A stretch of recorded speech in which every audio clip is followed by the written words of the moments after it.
Chapter 19. Hazel. Hazel was an expert on weird. She had seen her mother possessed by an earth goddess. She'd created a giant out of gold.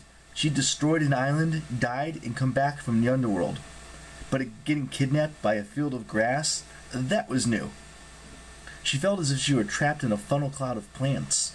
She heard modern-day singers jumping into crowds of fans and getting passed overhead by thousands of hands. She imagined that this was similar, only she was moving on 1,000 times faster, and the grass blades were not adoring fans. She couldn't sit up. She couldn't touch the ground. Her sword was still in her bedroll, strapped to her back, but she couldn't reach it.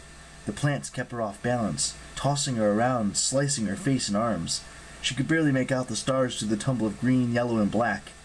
Frank's shouting faded in the distance. It was hard to think clearly, but Hazel knew one thing. She was moving fast. Wherever she was being taken, she'd soon be far away from her friends, too far from them to find her. She closed her eyes and tried to ignore the tumbling and tossing. She sent her thoughts into the earth below her. Gold.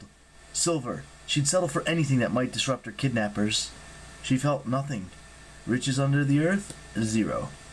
She was about to despair when she felt a huge cold spot pass beneath her. She locked onto it with all of her concentration, dropping a metal anchor. Suddenly, the ground rumbled. The swirl of plants released her, and she was thrown upward like a catapult projectile. Momentarily weightless, she opened her eyes. She twisted her body in midair. The ground was about 20 feet below her. Then, she was falling. Her combat training kicked in. She'd practiced dropping from eagles before. She tucked into a roll, turned the impact into a somersault, and came up standing. She unslung her bedroll and drew her sword. A few yards to her left, an outcropping of rock the size of a garage jutted from the sea of grass. Hazel realized it was her anchor. She'd caused the rock to appear. The grass rippled around it. Angry voices hissed in dismay at the massive clump of stone that had broken their progress. Before they could regroup, Hazel ran to the rock and clambered to the top. The grass swayed and rustled around her like tentacles of a gigantic undersea anemone. Hazel could sense her kidnapper's frustration. "Can't grow on this, can you?" she yelled. "Go away, you bunch of weeds! Leave me alone!" "Yes," said an angry voice from the grass. Hazel raised her eyebrows. "Excuse me?"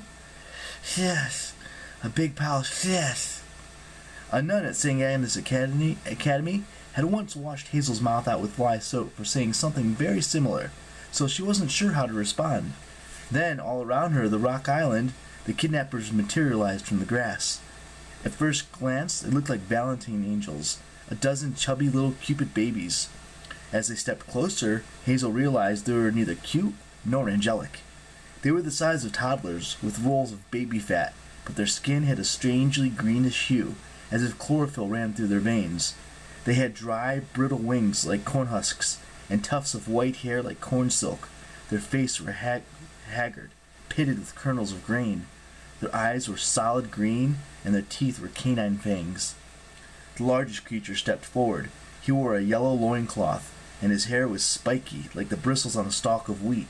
He hissed at Hazel and waddled back and forth so quickly she was afraid his loincloth might fall off. "Hate this shit," the creature complained. "We cannot grow." "Shalom cannot grow," another piped up. "Barley," yelled a third. "Barley cannot grow. Curse the Jesus." Hazel's knees wobbled.